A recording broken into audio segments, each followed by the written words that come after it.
7월 1일 3일밤 예배를 시작하겠습니다. 복 있는 사람은 악인들의 꾀를 따르지 아니하며 죄인들의 길에 서지 아니하며 오만한 자들의 자리에 앉지 아니하고 오직 여호와의 율법을 즐거워하여 그의 율법을 주야로 묵상하는도다. 그는 시냇가에 심은 나무가 철을 따라 열매를 맺으며 그 잎사귀가 마르지 아니함 같으니 그가 하는 모든 일이 다 형통하리로다. 악인들은 그렇지 아니하며 오직 바람에 나는 겨와 같도다. 그러므로 악인들은 심판을 견디지 못하며 악인들은 의인들의 모임에 들지 못하리로다. 무릇 의인들의 길은 여호와께서 인정하시나 악인들의 길은 망하리로다. 아멘. 저희들을 창세전에 택정하시고 여기까지 인도해 주신 주님 감사드립니다. 오늘 예배 가운데 함께하여 주시고 이 예배가 신령과 진정으로 드려지는 예배가 되게 하여 주시옵소서. 이 모든 말씀 거룩하신 예수님의 이름으로 기도드립니다. 아멘. 사도신경 하심으로 신앙 고백하시겠습니다. 전능하사 천지를 만드신 하나님 아버지를 내가 믿사오며 그 외아들 우리 주 예수 그리스도를 믿사오니 이는 성령으로 잉태하사 동정녀 마리아에게 나시고 본디오 빌라도에게 고난을 받으사 십자가에 못 박혀 죽으시고 장사한 지 사흘 만에 죽은 자 가운데서 다시 살아나시며 하늘에 오르사 전능하신 하나님 우편에 앉아 계시다가 저리로서 산자와 죽은 자를 심판하러 오시리라. 성령을 믿사오며 거룩한 공예와 성도가 서로 교통하는 것과 죄를 사하여 주시는 것과 몸이 다시 사는 것과 영원히 사는 것을 믿사옵나이다. 아멘. 찬송가 250장입니다.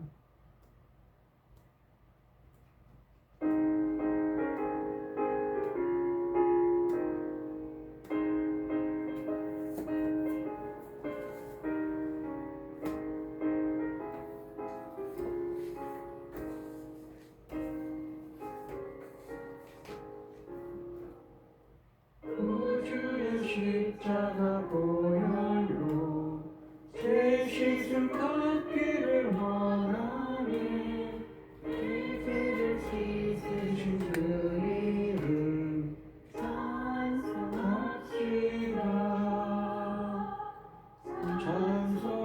찬송합시다.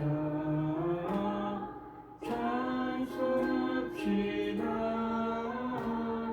내 죄를 씻으신 주 이름 찬송합시다. 내 안에 독하신 주신 주 내 속에 들어와 계시네.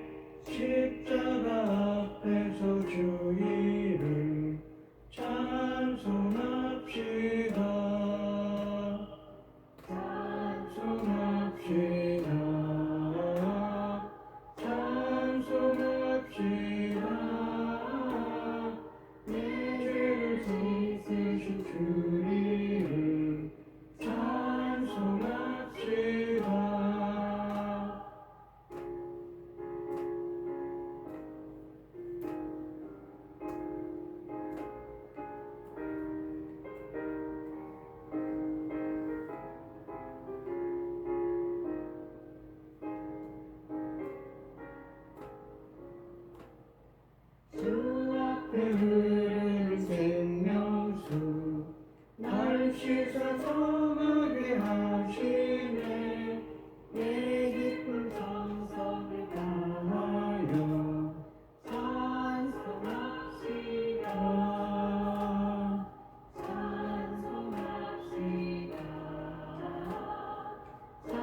아멘.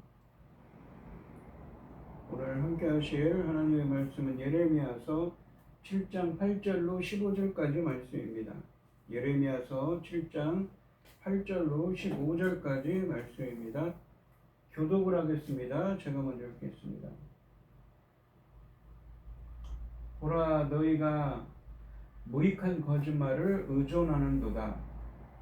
너희가 도둑질하며 살인하며 간음하며 거짓 맹세하며 바알에게 분향하며 너희가 알지 못하는 다른 신들을 따르면서 내 이름으로 일컬음을 받는 이 집에 들어와서 내 앞에 서서 말하기를 우리가 구원을 얻었나이다 하느냐.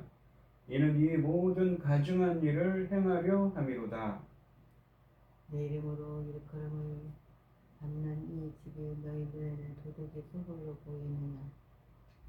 보라, 나 곧 내가 그것을 보았노라. 여호와의 말씀이니라. 너희는 내가 처음으로 내 이름을 둔 처소 실로에 가서 내 백성 이스라엘의 악에 대하여 내가 어떻게 행하였는지를 보라. 여호와의 말씀이니라. 이제 너희가 그 모든 일을 행하였으며 내가 너희에게 말하되 새벽부터 부지런히 말하여도 듣지 아니하였고 너희를 불러도 대답하지 아니하였느니라.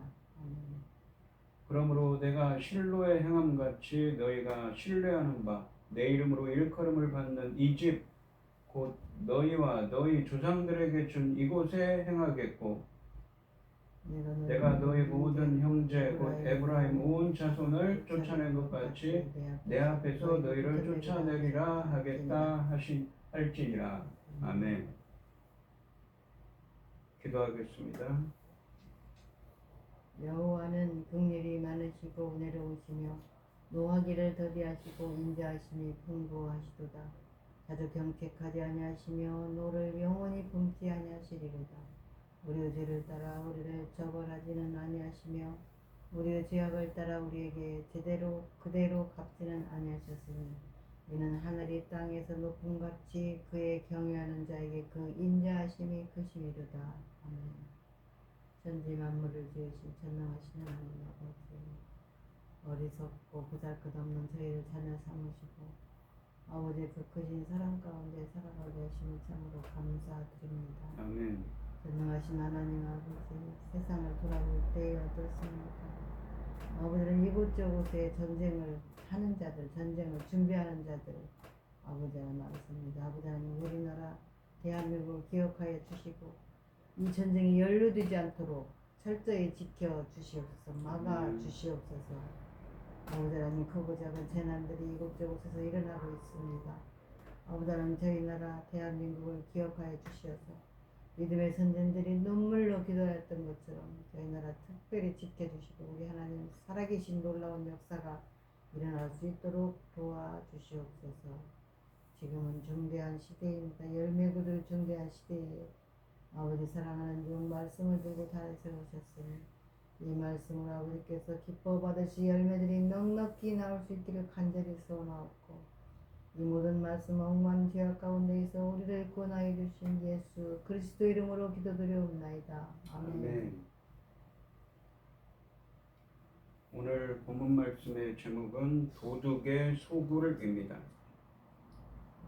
지난 시간에 이 예레미야서 7장 1절로 7절까지 말씀에서 하나님은 예레미야에게 성전문에 서서 무엇보다 먼저 그들의 길과 행위를 바르게 하라고 말씀하셨습니다. 그러니까 성전문에 가서 외치라고 하신 그 말씀이 오늘 본문 말씀에도 이어지고 있지요. 성전에 대한 거짓말을 믿지 말라는 명령과 약속의 땅에 영원히 살 수 있다는 약속을 선포해서 알게 하라고 명령하셨습니다. 하나님은 공의와 정의를 행하지 않으면서 성전에서 제사를 드리고 그것을 여호와의 성전으로 부르는 것을 거짓이라고 말씀하십니다. 성전 제사 자체가 문제가 되는 것이 아닙니다. 문제는 언약의 의무인 공의와 정의를 무시한 채 성전에서 이 제사만 드리면 언약의 복이 자동적으로 보장될 것이라는 생각에 있었습니다. 하나님은 이것이 거짓이라고 선언하십니다. 언약의 의무인 공의와 정의를 행할 때 비로소 성전이 상징하는 하나님과의 임재 속으로 들어와서 교제할 수 있다는 것입니다. 그러니까 그 당시 사람들 하나님께서 예레미야 선지자에게 성전 문 앞에 가서 외치라고 하는 말씀이 무엇입니까? 예배를 드리러, 제물을 드리러, 당시에 제사를 드리러 성전에 오는 사람들에게 외치라는 것입니다. 너희들이 밖에서는 너희들이 하나님께 예배를 드리러 오지만 정작 밖에서는 온갖 악행을 한다는 것이죠. 이 공의와 정의, 그러니까 하나님과의 관계에서도 우상을 숭배하면서 또한 이 무엇입니까? 악행, 고아와 과부와 같은 약한 자들을 압제하면서 그런 악행을 하면서 예배를 드리러 온다고 하죠. 그것은 모두 거짓이라는 말씀입니다. 오늘 본문 말씀에서는 이 하나님은 유다 백성들이 공의와 정의를 행하지 않고 도둑질, 살인, 간음, 거짓, 맹세, 우상 숭배 등의 악을 행하면서도 하나님의 전에 와서 제사를 드리고 우리는 구원을 받았다고 말한다고 책망하십니다. 주님은 선지자들을 보내 끊임없이 경고하셨지만 유다 백성들은 듣지 않았기 때문에 성전은 실로의 성막처럼 파괴될 것이며 유다 백성은 북이스라엘 백성들처럼 약속의 땅에서 쫓겨날 것이라고 말씀하고 계십니다. 8절 말씀해 보시면 보라 너희가 무익한 거짓말을 의존하는 도다 라고 말씀하십니다. 하나님은 유다 백성이 무익한 거짓말을 믿고 있다고 말씀하십니다. 즉 그들이 무익한 거짓말을 믿고 있는 것을 알게 하라는 것입니다. 무익한 거짓말은 지난 시간에 얘기한 이 4절 말씀에 언급한 이것이 여호와의 집이라는 말을 가리킵니다. 형식적인 예배만 드리고 정작 밖에서는 공의와 정의를 행하지 않는 것은 하나님을 기쁘시게 하지 못하는 무익한 것이며 성전을 우상화시킬 뿐이라는 말씀입니다. 9절과 10절 말씀해 보시면 너희가 도둑질하며 살인하며 간음하며 거짓 맹세하며 바알에게 분향하며 너희가 알지 못하는 다른 신들을 따르면서 내 이름으로 일컬음을 받는 이 집에 들어와서 내 앞에 서서 말하기를 우리가 구원을 얻었나이다 하느냐 얘는 이 모든 가증한 일을 행하려 하매로다 라고 되어 있습니다. 9절과 10절 말씀은 이 거짓말을 믿고 유다 백성이 행한 구체적인 행위들을 서술합니다. 도둑질, 살인, 간음, 거짓 맹세, 우상 숭배 등의 악을 행하면서도 여호와의 전에 와서 제사를 드리고 우리는 구원을 받았다고 말한다는 것입니다. 그러니까 형식적인 예배만 드리고 정작 그들의 행동에서는 하나님의 뜻이 보이지 않았던 것이지요. 너희들이 지금 그러고 있다라고 외치라고 예레미야 선지자에게 말씀하고 계십니다. 우상을 숭배하면서 자신은 하나님의 백성이라 함은 거짓말입니다. 악을 행하고도 구원을 확신함은 무익한 일입니다. 유다 백성은 이렇듯 아무런 효력도 없는 헛된 믿음에 의지하여 자신들의 구원을 확신하고 있었습니다. 11절 말씀해 보시면 내 이름으로 일컬음을 받는 이 집이 너희 눈에는 도둑의 소굴로 보이느냐 보라 나 곧 내가 그것을 보았노라 여호와의 말씀이니라 라고 되어 있습니다. 내 이름으로 일컫는 이 집은 무엇입니까? 바로 성전을 이야기하지요.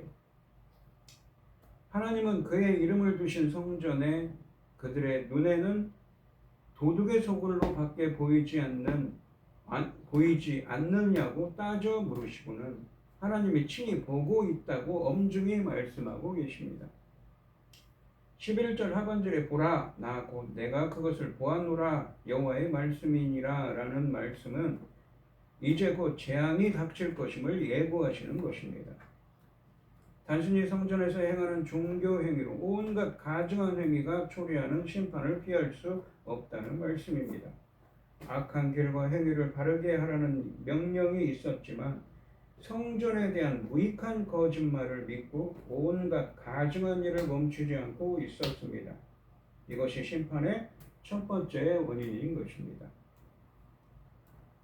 순종의 삶이 빠진 종교적 행위는 거짓 몸짓에 지나지 않습니다. 따라서 구원을 주지 못합니다. 그런데도 유다 백성은 성전만 있으면 안전하다고 믿고 있었습니다. 그 헛된 확신 때문에 성전 밖에서 담대하게 계명을 어기면서도 두려워하지 않고 있었습니다. 신학적 오해가 죄를 닫고 죄를 묵인하기 위해 신학을 오용했던 것입니다. 12절 말씀해 보시면 내 이름으로 너희는 내가 12절입니다. 너희는 내가 처음으로 내 이름을 둔 처소 실로에 가서 내 백성 이스라엘의 악에 대하여 내가 어떻게 행하였는지를 보라 라고 말씀하십니다. 심판의 두 번째 원인은 실로의 사건에서 교훈을 얻지 못한 것이라고 말씀하십니다.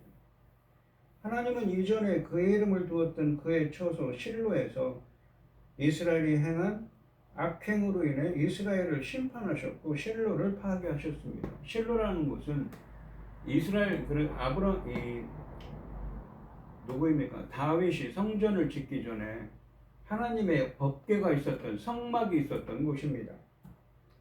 실로는 이스라엘이 가나안 땅에 들어온 후에 처음으로 성소가 세워진 곳입니다. 여호수아 18장 1절에 쓰여져 있습니다. 하나님의 법궤는 가나안 정복 이래 줄곧 실로에 있다가 사무엘상 4장 말씀에서 엘리 대제사장에 의해 블레셋과의 전쟁터로 옮겨졌습니다. 그러니까 이 하나님의 임재를 상징하는 이 법궤를 끌고 가면 그들이 이길 거라고 생각한 것이죠.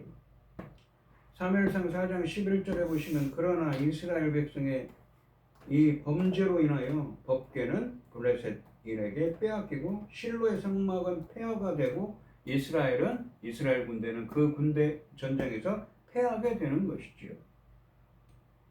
이러한 대재앙을 경험했던 것입니다. 이런 역사적 사실을 들어 앞으로 예루살렘도 폐허가 될 것이라는 말씀을 하고 계신 것입니다. 유다 백성은 그 사건을 통해 충분히 교훈을 얻지 못하고 하나님의 이름을 붙으신 예루살렘 성전에서 악행을 범하고 있다고 말씀하고 계십니다. 13절 말씀해 보시면 여호와의 말씀이니라 이제 너희가 그 모든 일을 범하였으므로 행하였으며 내가 너희에게 말하되 새벽부터 부지런히 말하여도 듣지 아니하고 너희를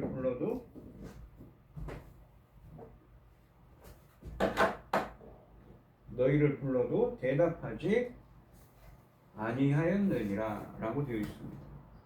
이 말씀은 무엇입니까? 하나님께서 선지자 그러니까 예레미야 같은 선지자를 보내서 그러지 말라고 말씀하셨는데도 듣지 않았다, 순종하지 않았다는 말씀입니다. 심판의 세 번째 원인은 하나님이 선지자들을 부지런히 보내셔서 경고를 하셨지만 이 무시한 것입니다. 실로 사건을 통해 유다 백성은 하나님의 이름을 둔 곳에서 예배를 드리지만 악행으로 인해 심판을 피할 수 없음을 알 수 있음에도 불구하고 여전히 가증한 일을 멈추지 않았습니다. 그래서 하나님이 선지자들을 끊임없이 보내어 부지런히 경고하시지만 그들은 그 경고에 응답하지 않았습니다. 14절과 15절 말씀해 보시면 그러므로 결론이 나오지요. 그렇기 때문에 이렇게 하겠다라는 것이죠. 그리고 그 말씀을 이렇게 선포하라고 예레미야 선지자에게 말씀하고 계십니다. 그러므로 내가 실로의 행함같이 너희가 신뢰하는 바 내 이름으로 일컬음을 받는 이 집 곧 너희와 너희 조상들에게 준 이곳에 행하겠고, 그러니까 실로에서 행한 것처럼 실로에서 무슨 일이 있었습니까? 엘리 대제사장 시절이지요. 그들이 무엇입니까? 악행을 하면서 하나님 이 블레셋 군대가 쳐들어오니까 법궤를 내세워서 이길 수 있다고 생각한 것입니다. 하지만 오히려 패퇴하고 법궤는 빼앗기고 성막은 파괴되었으며 이스라엘 백성들은 패배하여 뿔뿔이 흩어졌던 것이지요. 그렇게 행하겠다는 것입니다. 15절 말씀해 보시면 내가 너희 모든 형제 곧 에브라임 온 자손을 쫓아낸 것 같이 내 앞에서 너희를 쫓아내리라 하겠다 하셨다 할지니라.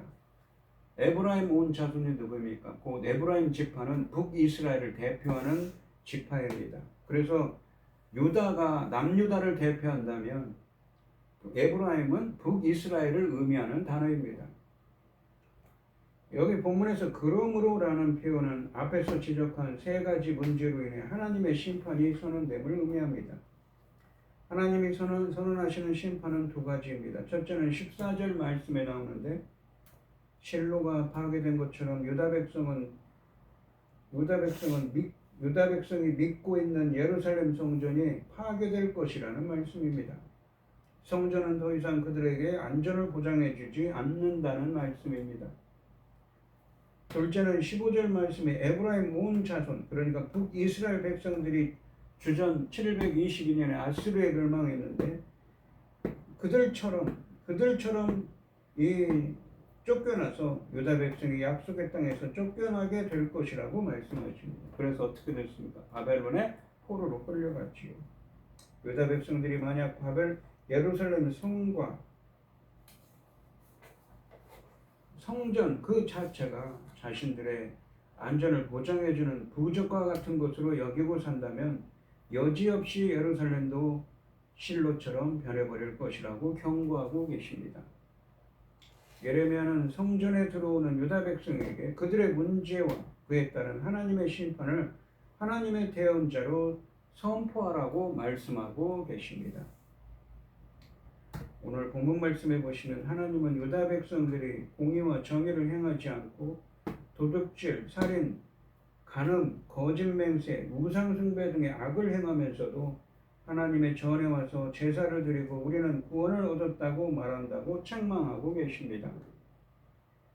주님은 선지자들을 보내 경고하셨지만 유다 백성은 듣지 않았기 때문에 성전은 실로의 성막처럼 파괴될 것이며 유다 백성은 북이스라엘 백성들처럼 약속의 땅에서 쫓겨날 것이라고 말씀하고 계십니다. 오늘 이 시간 성도님들은 형식적인 예배에만 치우치지 말고 하나님의 말씀을 진정으로 따르는 사람들이 되셔서 하나님이 주시는 언약의 복을 누리는 여러분들이 되시기 바랍니다. 기도하겠습니다. 하나님 아버지 감사합니다. 주일마다 안식일마다 시간이 되면 와서 제사 드리고 주님께 제거를 드립니다.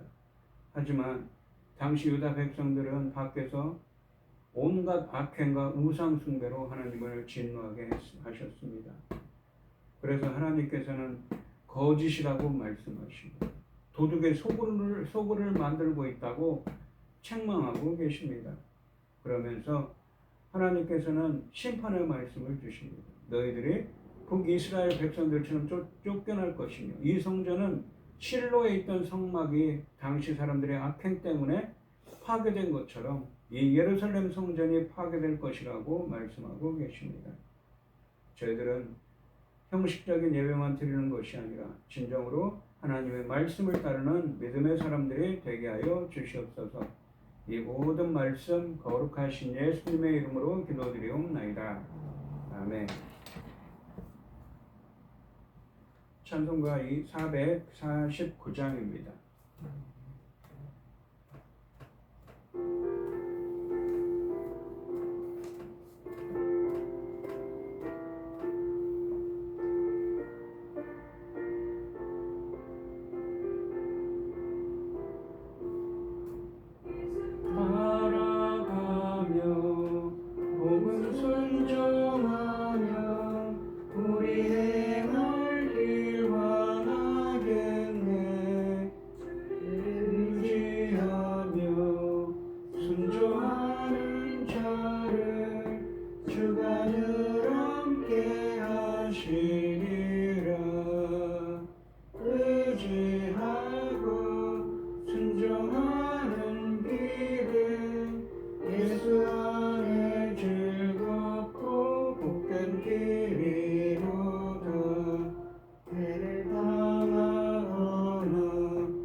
복 내려 주시리라.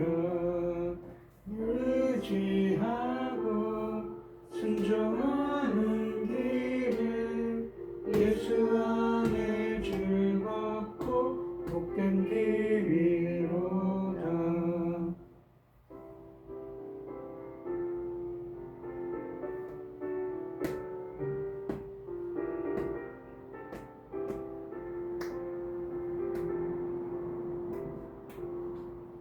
우리 받은 것을 주께 다 드리며 우리 기쁨이 넘치겠네.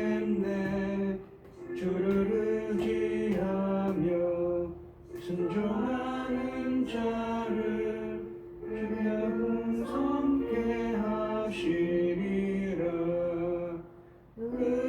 의지하고 순종하는 길에 예수 안에 즐겁고 복된 길이로다.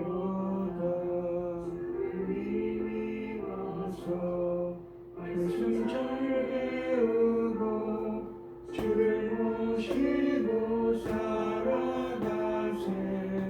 주를 의지하며 항상 순종하며 주가 사랑해 주시리라. 의지하고 순종하는 길은 예수 안에 즐겁고 복된 길이로다.